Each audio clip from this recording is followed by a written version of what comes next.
Pembangunan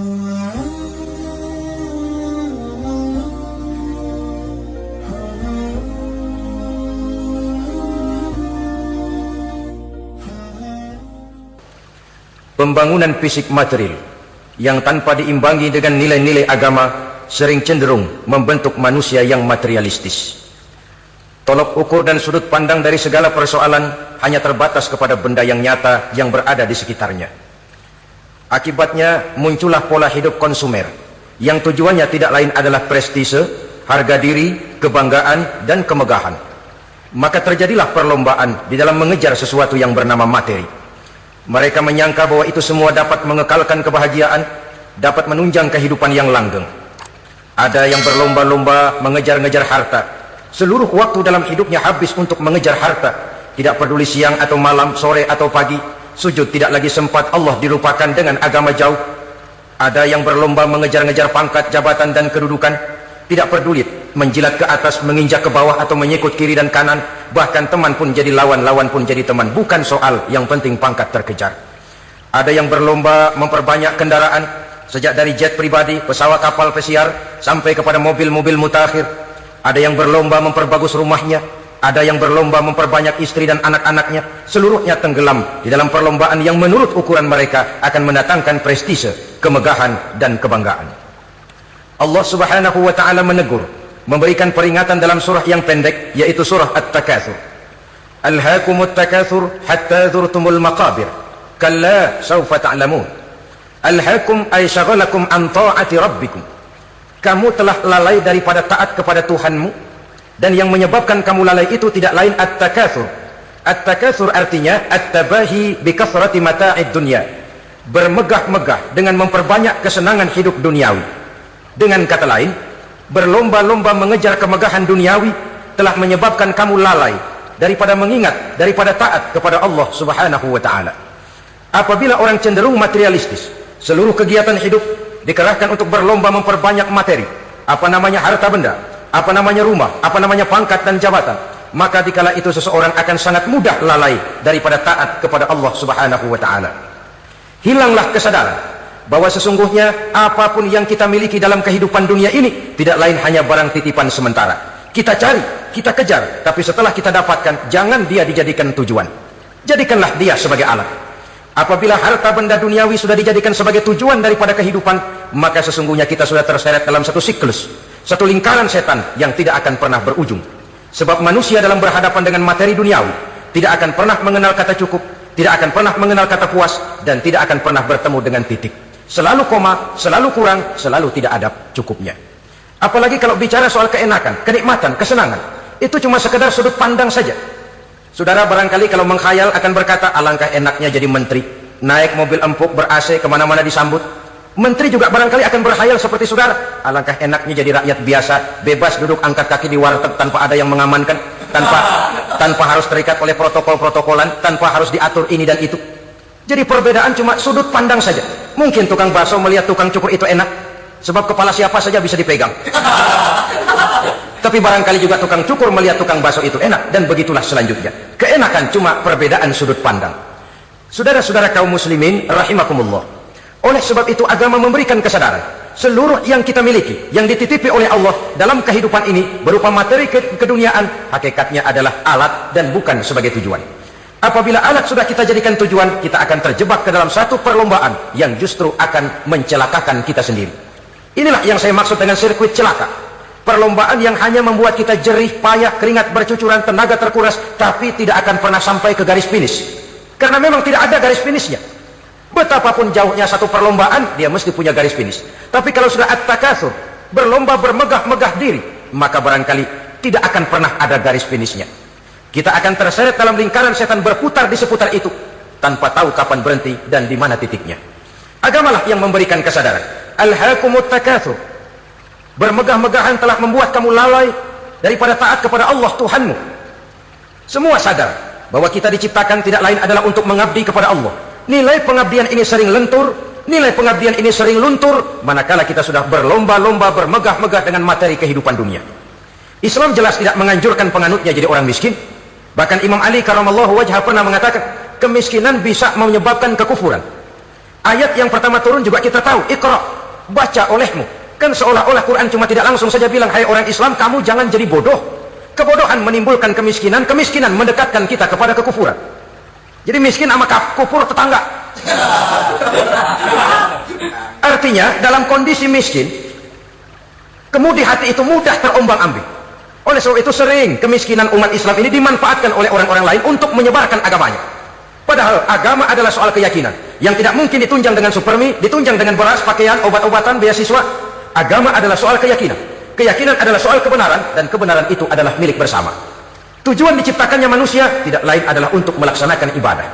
Kalau orang tenggelam dalam perlombaan memperbanyak harta, mempertinggi kedudukan, memperindah segala macam yang sifatnya duniawi, biasanya itu akan membuat dia lalai dari taatnya kepada Allah Azza wa Jalla. Kadang bukan hanya lalai daripada taat, juga sering terjebak kepada maksiat. Karena kalau pola pandang dan tolok ukur sudah benda duniawi semata-mata, sangat tidak mustahil orang lalu terjebak ke dalam prinsip menghalalkan segala cara. Asal sudah tujuan tercapai, cara apapun halal. Akhirat nomor 18.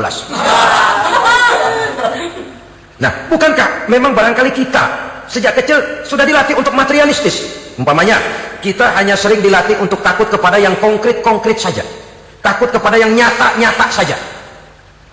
Seorang ibu kalau menakuti anaknya, aduh nak, kenapa ini kau kerjakan? Kalau bapakmu tahu, waduh, habis kamu. Ya, kita lihat, kalau bapakmu tahu, kalau polisi tahu, kalau hansip tahu, kalau satpam tahu. Tapi jarang seorang ibu menanamkan kepada anak, nak, kenapa ini yang kau lakukan, nak? Bukankah kau tahu Allah lihat, Allah tahu, Allah dengar, Allah, nak? Diajarkan takut kepada yang gaib. Karena kalau takut dia kepada polisi, dia pasti bisa cari tempat lain dong yang polisi kagak lihat. Kalau takut dia kepada satpam, minggir dong ke tempat yang kira-kira satpam nggak lihat.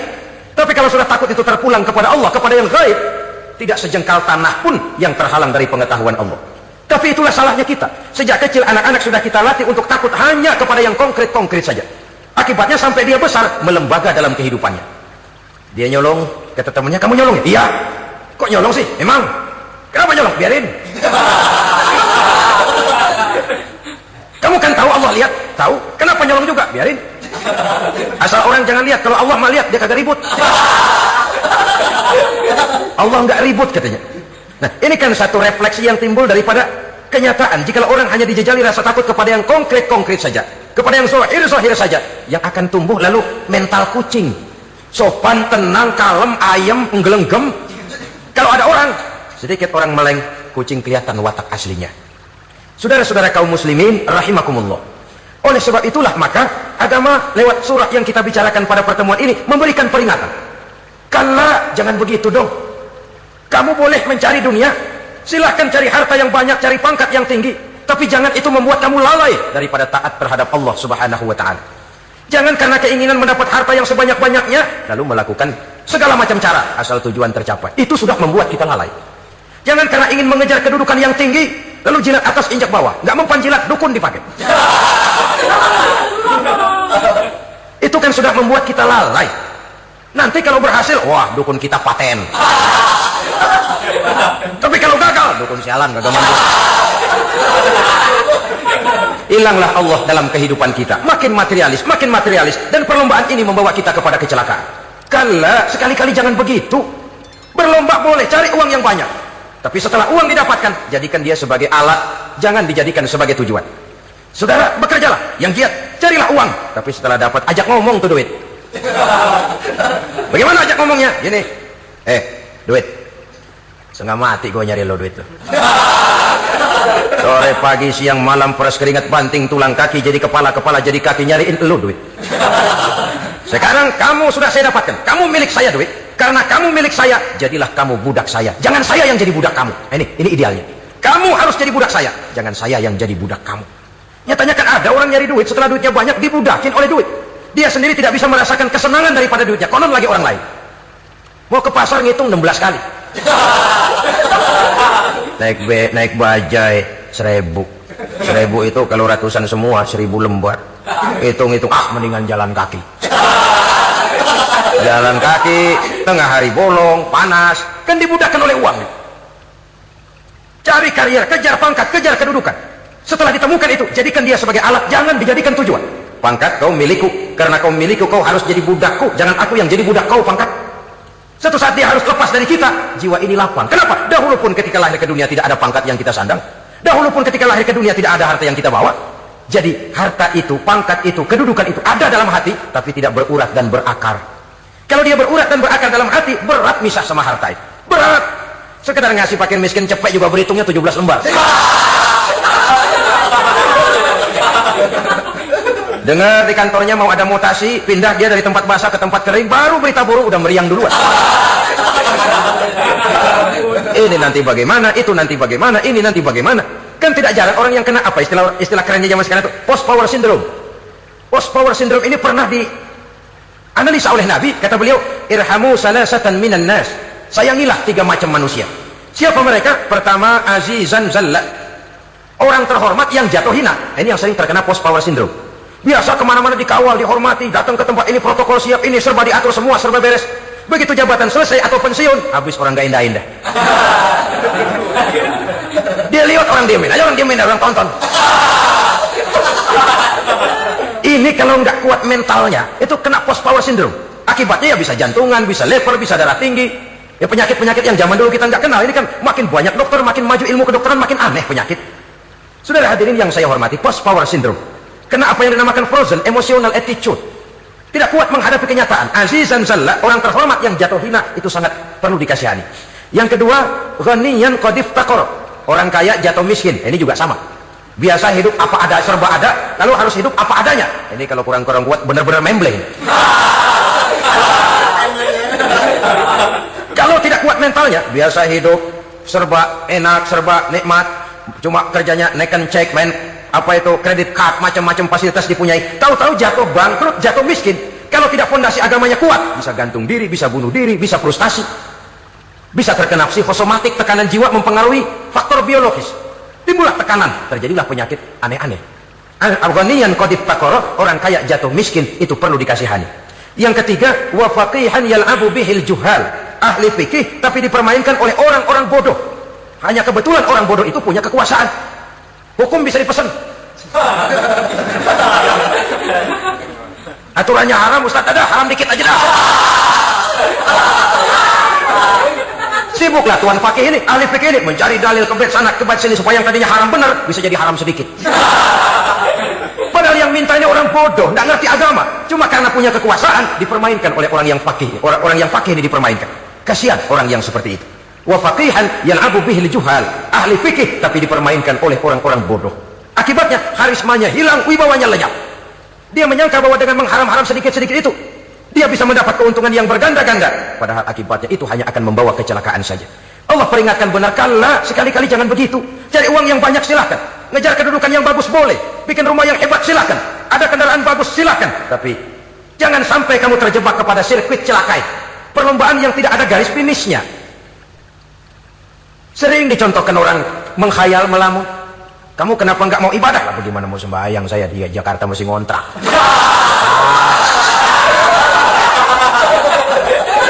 Bingung, tiap akhir tahun kontrakan habis. Kalau punya rumah sendiri, walaupun kecil-kecilan, tenanglah saya ibadah. Baiklah, oleh Allah diberikan rezeki, bisa bikin rumah, walaupun kecil-kecilan. Sudah punya rumah sendiri, belum juga ibadah. Apalagi mulur lagi. Habis bagaimana mau sembahyang, rumah kecil banget. Pinggir kali, asal hujan bocor ya. Kalau bisa punya rumah permanen, rajinlah ibadah dah. Iyalah, diberikan rezeki, bisa bikin rumah besar, kamarnya banyak, halamannya luas, kendaraan belum ada, perabotan belum lengkap. Sudah ada kendaraan, belum kayak orang-orang. Sudah kayak orang-orang, masih sama dong, kudu di atas. Kapanlah selesainya? Kala, sekali-kali jangan begitu. Jangan kamu mengumpulkan harta bermegah-megah membuat kamu lalai dari taat kepada Tuhanmu. Engkau tinggalkan rukuk dan sujud, engkau jauh dari masjid, engkau kering dari kehidupan beragama. Sebab itulah maka pembangunan fisik material tidak bisa dipisahkan dengan pembangunan mental spiritual. Tidak hanya cuma dalam teori, tapi juga harus dalam praktek. Selalu pembangunan yang hanya mengarah kepada fisik material, jauh dan kering dari agama, hanya akan melahirkan manusia-manusia materialistis yang terjebak di dalam sirkuit celaka perlombaan yang tidak pernah mengenal garis finish. Sebab itu agama mengajarkan, orang kaya itu siapa sih? Yang banyak duit? Belum tentu. Yang kebunnya di mana-mana ngebelata? Belum tentu. Yang pabriknya selebar-lebar? Belum tentu. Yang punya segala macam peternakan, dari peternakan gajah sampai peternakan kutu?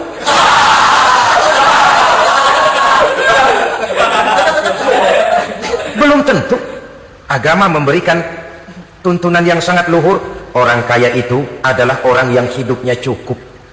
Orang miskin itu orang yang selalu merasa kurang. Bagaimanapun banyak duit saudara miliki, kalau masih merasa kurang, masih miskin saudara. Saya punya uang 1.000 rupiah, Anda punya uang 1 juta rupiah. Mungkin saya lebih kaya dengan uang yang 1.000 ketimbang Anda 1 juta.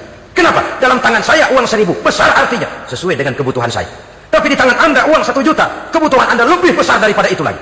Maka agama mengajarkan sifat qanaah, merasa cukup, dan itulah sumber kekayaan yang hakiki. Orang kaya adalah orang yang hidupnya cukup. Kalla saufa ta'lamun, jangan begitu, nanti kamu akan tahu. Summa kalla saufa ta'lamun, jangan sekali-kali begitu, suatu saat kamu pasti akan tahu. Kalla law ta'lamuna ilmal yaqin, thumma latarawunnaha 'ainal yaqin, thumma latus'alunna yawma idzin 'anil na'im. Nah, kapan perlombaan ini akan menyadarkan orang biasanya? Hatta zurtumul maqabir, sampai kamu dekat ke liang kubur. Itu biasanya kalau istilah orang sekarang baru ngeh. Asal sudah napas sampai tenggorokan disambung dengan selang, sudah Senin Kemis dibantu dengan alat picu jantung, gerak gerak gerak gerak, sudah kayak orang mau gergaji kayu. Di kala itu barulah sadar orang biasanya. Dan kesadaran semacam itu kesadaran yang terlambat, kesadaran ala Fir'aun. Fir'aun selagi hidup diajak beriman dan nehi aja.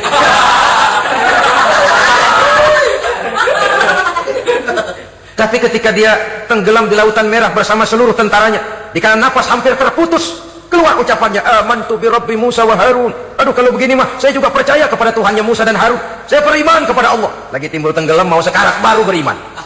Hatta zurtumul maqabir, kamu telah lalai dari sebab bermegah-megah sampai kamu masuk ke liang kubur, dekat ke liang kubur. Kalimat zurtum di sini menjelaskan bahwa kubur itu tidak selamanya. Zurtum itu dari kalimat zara ya zuru, berziarah. Orang berziarah kan sebentar. Ke kubur itu sama dengan berziarah kita di situ. Sebentar, tidak akan selamanya, tidak akan kekal dalam kubur. Bahwa kubur itu cuma satu halte dari sekian halte yang harus kita jalani. Hatta zurtumul maqabir ay mutum wa dufintum fil kubur, sampai kamu mati dikubumikan dalam kubur, barulah kamu sadar bahwa perlombaan itu hanya sia-sia. Bahwa perlombaan itu tidak akan pernah mengenal garis finish. Bahwa perlombaan itu akan membuat kamu celaka. Begitulah umumnya kebanyakan orang yang terjebak ke dalam paham materialis, baru menyadari kesalahan langkahnya pada saat napas sudah sampai di tenggorokan. Ternyata uangnya yang miliaran rupiah tidak sanggup menyambung nafasnya. Ternyata kendaraan yang serba mewah berkilat tidak sanggup meneruskan kehidupannya. Ternyata pangkat jabatannya yang tinggi yang membuat dia menyebabkan temannya jadi lawan-lawannya jadi teman, tidak akan sanggup menghentikan sang malaikat maut.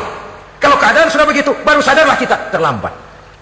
Karena saat seperti itu akan dihadapi oleh setiap orang. Kala, jangan begitu. Sadarlah kamu bahwa kalau sudah dekat ke liang kubur kamu baru insaf, itu terlambat. Sebelum nafas sampai di tenggorokan, pintu tobat masih selalu terbuka. Tapi manakala nafas sudah sampai di tenggorokan, tertutuplah pintu tobat untuk orang yang bersangkutan. Oleh sebab itu, perlombaan dengan bermegah-megah terhadap materi duniawi, tolok ukur dan pandangan hidup yang terbatas kepada wujud benda semata-mata, memang sering menyebabkan orang lalai, sering menyebabkan orang lupa diri, tidak sadar tentang hakikat yang terpenting dari kehidupan ini, yaitu tentang dari mana dia datang, di mana dia sekarang, dan kemana dia akan pulang. Sungguh, ilmu pengetahuan tidak akan pernah mampu menjawab persoalan ini. Sungguh, filsafat juga tidak berdaya menghadapi pertanyaan seperti ini. Hanya agama yang mampu memberikan kepastian batin tentang hakikat dari mana kita datang, di mana kita sekarang, dan kemana kita akan pulang. Makin kita renungi pertanyaan ini, makin kita menemukan diri sendiri, dan makin kita menemukan mengenal diri sendiri, kita akan semakin mengenal Allah Subhanahu wa ta'ala. Semakin kita mengenal Allah, maka akan semakin terpanggil kita untuk dekat dengannya, mentaati segala perintahnya, dan berupaya menjauhi segala yang dilarangnya. Dengan demikian selamatlah kita dari satu perlombaan yang hanya akan menyeret kita kepada menghalalkan segala cara, jauh dari agama, jauh dari Allah, bahkan jauh dari sesama manusia. Karena umumnya perlombaan seperti ini akan cenderung melahirkan manusia yang egois. Muslimin rahimakumullah. Lebih jauh, mari kita mengikuti peringatan Allah dalam surah Al-Munafiqun ayat 9. Di sini Allah Subhanahu wa ta'ala mengingatkan, A'udzu billahi minasyaitonir rajim. Ya ayyuhalladzina amanu la tulhikum amwalukum wa la auladukum an dzikrillah wa may yaf'al dzalika fa ulaika humul khasirun. Hai orang-orang yang beriman, jangan sampai hartamu dan anak-anakmu melalaikan kamu daripada mengingat Allah. Wa may yaf'al dzalik, barang siapa yang melakukan hal seperti itu, fa ulaika humul khasirun, maka merekalah sesungguhnya orang-orang yang merugi. rugi dunia, rugi akhirat. Disebutkan di sini dua hal yang sering menyebabkan kita jadi lalai: amwal dan aulad, harta dan anak-anak, materi dan keluarga. Perlombaan di dalam mengumpulkan materi sering menyebabkan kita menjadi lalai. Begitu juga amanah berupa anak ini sering kita lalaikan, atau sering membuat juga kita menjadi lalai. Kita lalaikan dalam arti bahwa keduanya, baik harta baik anak, merupakan amanah dari Allah. Setiap orang tua akan dimintakan pertanggungan jawab. Apabila kita lalaikan amanah ini, maka resikonya akan kembali juga kepada kita.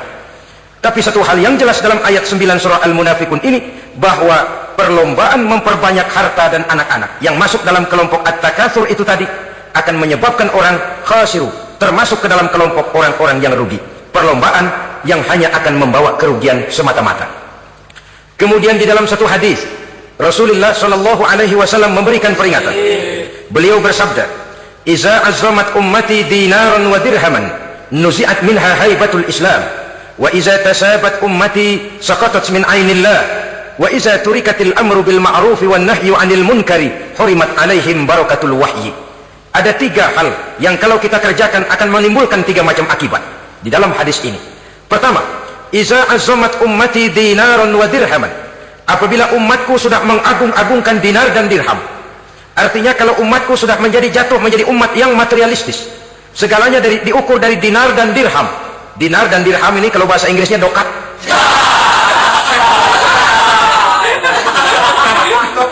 Segalanya diukur dari segi dinar dan dirham saja. Nuzi'at minha haibatul Islam, akan dicabutlah kehebatan Islam dari mereka. Memang ada kalanya kita berkata bahwa tanpa uang kita tidak bisa berbuat apa-apa. Tapi kalau itu dijadikan landasan dari segala sesuatu, itu yang dijadikan ukuran, itu yang dijadikan tujuan, kita hakikatnya sudah gagal sebelum melangkah.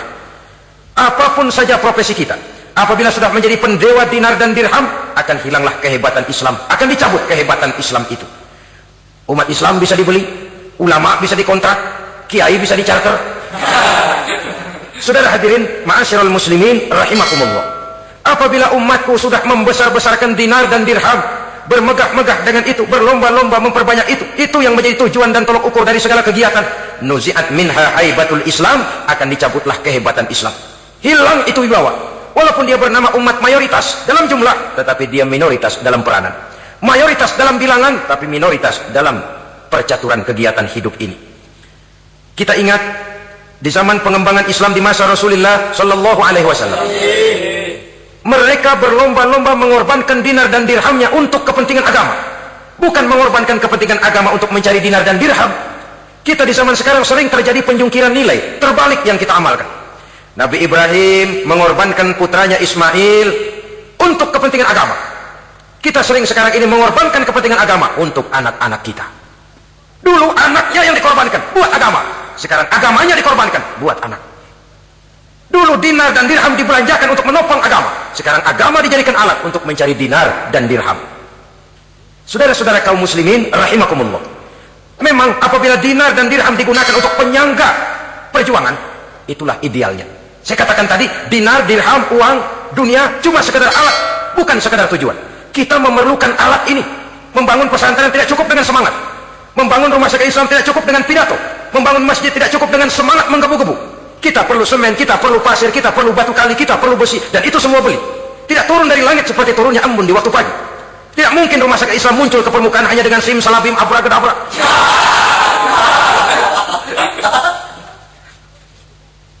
Oleh sebab itu, saya bersyukur kecenderungan belakangan ini pengajian-pengajian akbar di berbagai tempat tidak hanya sebagai ajang untuk menanamkan akidah, membina ukhuwah, tapi juga menjadi sarana di mana kita mengumpulkan dana, menghimpun potensi umat, menginventarisir potensi untuk kepentingan pengembangan daripada agama.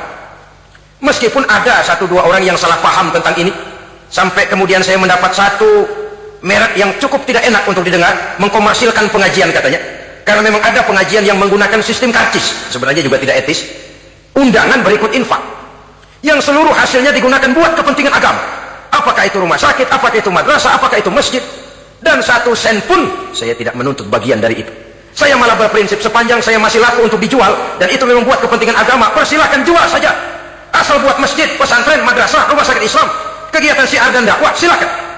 Tapi kalau sudah dijual buat kepentingan pribadi, memperkaya diri sendiri, tentunya dunia akhirat sulit untuk ridho kepada tingkah laku yang semacam itu. Kita memerlukan dana. Umat di daerah membangun memerlukan dana. Dan dana itu tidak hanya datang begitu saja. Kita bersyukur bahwa untuk menghadiri pengajian sekarang ini orang mau mengeluarkan uang, mau memberikan infak dengan ikhlas, tidak dengan keterpaksaan. Kenapa tidak? Sehingga ini lalu diinventarisir untuk kepentingan pembangunan agama. Ratusan juta rupiah terkumpul dari pengajian-pengajian rutin ini, pengajian-pengajian akbar ini. Puluhan masjid terbantu, rumah sakit Islam terbantu, musola selesai. Ya walaupun tidak lalu semuanya beres, tapi gemaknya itu sudah cukup menyentuh untuk menyadarkan orang bahwa harta baru kekal kalau dia sudah dibelanjakan di jalan Allah. Nah, yang celaka kalau dinar dan dirham itu yang dijadikan tujuan. Mengadakan pengajian semata-mata untuk cari uang, uangnya buat kantongnya dewek. Itu yang membuat dicabutnya kehebatan Islam itu. Segalanya diukur dari sudut itu. Sehingga ketika seseorang datang bertanya tentang hal-hal yang berkaitan dengan ini, maka hal semacam ini sesungguhnya satu nikmat yang perlu kita syukuri sepanjang menginventarisir potensi umat benar-benar digunakan buat kepentingan daripada agama kita. Jadi peringatan tegas dari Nabi ini, iza azumat ummati dinarun wa dirhaman nuzi'at minha haibatul Islam. Apabila umatku sudah mengagung-agungkan dinar dan dirham, maka akan dicabutlah kehebatan Islam dari tengah-tengah mereka. Remeh saja orang memandang kita, enteng saja orang memandang kita. Satu. Yang kedua, peringatan Nabi, wa iza tasabat ummati saqatat min ainillah. Apabila umatku sudah saling mencaci maki, apabila umatku sudah saling berbantah-bantahan, saqatat min ainillah, jatuhlah mereka dalam pandangan Allah. Kalau sesama umat ini sudah saling menjelekkan, apakah yang menjelekkan itu lebih bagus dari yang dijelekkan di hadapan Allah? Dua-duanya sama rendahnya. Pribadi saya mungkin puas kalau saya bisa menghantam saudara di depan umum, menjelek-jelekkan nama saudara. Tapi lebih baikkah saya dalam pandangan Allah? Sama rendahnya dengan orang yang saya jelekkan. Itu pun kalau yang dijelekkan benar-benar jelek. Kalau cuma sekedar fitnah, wah lebih celaka lagi nasib si orang itu tadi. Ini artinya menyadarkan kita bahwa umat ini sudah diikat dengan akidah. Beraneka ragam kita, tapi harus ada kebersamaan. Berbeda kita, tapi harus satu. Sebagai satu ummatan wahidah, satu umat yang satu. Oleh sebab itu, persamaannya lah yang harus kita angkat ke permukaan, bukan perbedaannya yang kita perbesar. Sudah datang waktunya umat Islam bangun dari tidurnya, jangan lagi dibuai oleh irama mayoritas. Sudah lewat masanya kita bertengkar karena persoalan-persoalan kecil yang tidak prinsip. Sudah datang waktunya umat Islam bersatu, menyusun saf yang lebih lurus, oleh karena ia dihadapkan kepada tantangan-tantangan yang tidak semakin ringan. Kalau kita bertengkar dengan kita, kalau kita saling mencaci sesama kita, bukankah Yahudi tepuk tangan? Bukankah Nasrani menari-nari? Bukankah pihak ketiga akan menangguk di air keruh? Dan kerugian akan terpulang kepada kita semua. Tapi inilah realita, bahwa yang kita hadapi ini sesungguhnya musuh kita di luar kita, bukan di dalam kita. Apakah itu kemiskinan, kebodohan, maksiat, munkarat, ketidakadilan, kezaliman, kesewenang-wenangan, dan lain sebagainya. Yang musuh jadikan musuh, yang teman mari kita rangkul. Jangan terbalik, teman dimusuhi, musuh malah dirangkul. Maka berpesta poralah musuh-musuh Islam ini. Saudara-saudara kaum muslimin rahimakumullah, Nabi memperingatkan dengan tegas, wa iza tasabat ummati saqatat min ainillah. Jikalau umatku sudah saling mencaci maki, sudah saling berbantah-bantahan, jatuhlah mereka dalam pandangan Allah.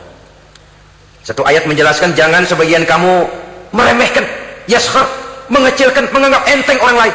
Boleh jadi yang dihina, diremehkan, dianggap enteng itu nilainya lebih bagus daripada yang menganggap enteng. Dalam hakikat segala sesuatu itu cuma kembali kepada Allah. Di sanalah penilaian finalnya. Manusia hanya melihat yang zahir. Makin banyak harapan hidup ini kita gantungkan kepada manusia, makin banyak kita harus bersiap untuk kecewa. Saudara-saudara kaum muslimin rahimakumullah.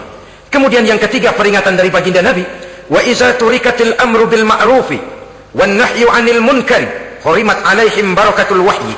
Apabila amar ma'ruf dan nahi munkar telah ditinggalkan, maka akan hilanglah keberkahan wahyu, akan hilanglah keberkahan Quran, akan sirnalah keberkahan agama. Amar ma'ruf dan nahi munkar ditinggalkan, artinya di tengah masyarakat sudah tidak ada lagi yang menyerukan ini baik, ini tidak baik, ini halal, itu haram, mari kita sholat, mari makmurkan taklim, santuni yatim piatu, makmurkan masjid. Seruan ke arah itu tidak lagi terdengar. Sementara tinggalkan judi, tinggalkan minuman keras, jauhi zina, seruan semacam itu pun tidak lagi terdengar. Maka hilanglah keberkahan wahyu itu. Karena amar ma'ruf dan nahi munkar merupakan bagian daripada ajaran agama kita. Menjadi sponsor dari segala macam kebajikan dan menjadi penghalang daripada segala macam kemunkaran sesuai dengan batas kemampuan yang kita miliki masing-masing. Nah, saya kembali kepada persoalan pokok di awal pembicaraan tadi. Bagaimana jalan keluarnya? Jalan keluarnya tidak lain adalah upaya. Bagaimana kegiatan yang sifatnya fisik material ini diimbangi dengan kegiatan yang bersifat mental spiritual. Upaya menghidupkan majelis-majelis taklim, upaya memakmurkan masjid-masjid sebagai laboratorium rohani untuk mewujudkan keseimbangan dalam pola pikir yang akan berlanjut dalam gerak hidup yang kemudian akan tertuang dalam segala perbuatan manusia. Apabila sudah terwujud kepincangan dalam pola pikir, akan pincanglah caranya bertindak dan berbuat, akan pincanglah pandangan hidupnya, akan pincanglah orientasinya di dalam kehidupan ini. Oleh karena itu, Islam dalam berbagai aspek kehidupan mengajarkan sistem keseimbangan. Mencari harta boleh, tapi tidak boleh keluar dalam kerangka fastabiqul khairat. Berlomba-lomba silakan, tapi untuk kebaikan. Bukan untuk bermegah-megah, bukan untuk menumbuhkan gengsi, bukan untuk meninggikan prestise dan harga diri, tapi fastabiqul khairat, berlomba-lomba di dalam mengejar kebajikan, di dalam menyebarkan kebaikan. Bukan sekedar berlomba-lomba, tapi tolong menolong, bantu membantu. Ta'awanu 'alal birri wat taqwa wa la ta'awanu 'alal ismi wal udwan. Bertolong-tolonganlah kamu di dalam kebaikan dan takwa, jangan bertolong-tolongan di dalam perbuatan dosa dan permusuhan. Kerjasama di dalam kebaikan, kerjasama di dalam ketakwaan. Ada satu contoh yang menarik bahwa umat Islam di dalam ia menjalin kebersamaan itu harus seperti orang main sepak bola. Saudara lihat, orang main sepak bola, kalau pertandingan belum dimulai, silakan kumpul di luar lapangan, atur strategi yang baik. Tapi kalau pertandingan sudah dimulai, turun ke lapangan hijau, jangan kumpul terus. Masa ada sepak bola gotong royong, groyok ke sana, groyok ke sini, ya kalah terus. Harus ada yang jadi penyerang tengah, kan begitu toh sepak bola. Harus ada yang jadi kiri luar, kanan dalam, striker, back, penjaga gawang. Yang penting kerjasama, teamwork, lalu mampu menciptakan operan-operan. Yang jadi back jangan ngiri sama yang jadi penyerang tengah. Jangan hasut, sebab bagaimanapun juga andai kata si penyerang tengah berhasil menjaringkan bola ke gawang lawan, kan kemenangan bukan kemenangan satu orang, kemenangan satu kesebelasan, kemenangan satu tim. Ini yang sering terjadi, back ngiri sama penjaga gawang, lalu penjaga gawang ngiri sama penyerang tengah ngiri sama kiri luar. Ya kapan mau menggolkan ke gawang lawan? Kita ini satu kesebelasan, posisi boleh berbeda. Umat Islam itu harus ada yang jadi camat, lurah, bupati, gubernur, menteri, jadi jenderal, jadi konglomerat, jadi pengusaha, jadi teknokrat. Yang penting kerjasama, teamwork, mampu menciptakan operan-operan yang akurat. Diego Armando Maradona, enggak pakai dia, enggak. Itu katanya maha bintang, gagah, hebat, bintang lapangan hijau. Kapan Maradona hebat? Kalau ditunjang oleh 10 temannya yang lain, merupakan satu kesebelasan. Bagaimanapun hebatnya Diego Armando Maradona, kalau dia sendirian lawan satu kesebelasan, remek.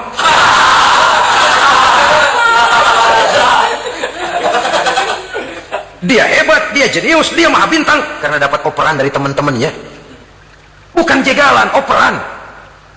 Jadi oleh sebab itu bagaimana kita menciptakan operan-operan akurat yang akan melahirkan kebersamaan di tengah-tengah umat. Artinya satu contoh saja, misalnya seorang pengusaha besar, oleh karena kesibukannya di dunia bisnis, tidak perlu jadi ketua pembangunan musola, tapi kalau ada musola belum selesai, operan. Operannya itu yang penting. Apa yang dioper itu? Semen, apa batu kali, apa besi? Yang penting operan. Operannya akurat. Kadang-kadang ada terjadi juga frustasi ngelihat lawan kesebelasannya terlalu kuat, ngoper ke gawang sendiri. Jebol. Kan sering terjadi begitu. Muslim didukung oleh umat Islam, ketika punya posisi menguntungkan malah mempersulit Islam. Ini kan ngoper ke gawang sendiri, bunuh diri namanya. Boro-boro jebolin gawang lawan, asal jangan bunuh diri juga lumayan. Jadi kalau saja kita mampu menciptakan kebersamaan seperti ini, baju boleh berbeda, seorang muslim boleh dibungkus baju ABRI, boleh dibungkus baju dokter, boleh dibungkus baju teknokrat, boleh dibungkus baju konglomerat, sekedar baju. Tapi kalau terbukalah baju itu, kelihatan dadanya, terbersit nilai imannya, meresap sampai ke tulang sumsumnya. Dan pada saat Islam dikuti-kuti, akan timbul kecintaannya, akan timbul, saya muslim dan saya bangga dengan Islam saya muslim dan saya mau berbuat untuk Islam saya muslim dan saya siap mati untuk Islam saya. Dengan baju apapun dia terbungkus, kalau roh, jiwa dan semangat semacam ini tertanam, saya yakin kita umat Islam akan mampu berbuat lebih banyak dengan mewujudkan operan-operan akurat yang sangat diharapkan oleh umat itu tadi. Oleh sebab itu, saudara-saudara kaum muslimin rahimakumullah, baju boleh berbeda, bendera boleh beraneka warna, tapi jikalau bernama muslim, persamaannya yang dicari, jangan perbedaannya yang diperbesar. Nilai persaudaraan yang diikat dengan akidah semacam inilah yang banyak dicari orang, yang banyak menyebabkan orang masuk Islam.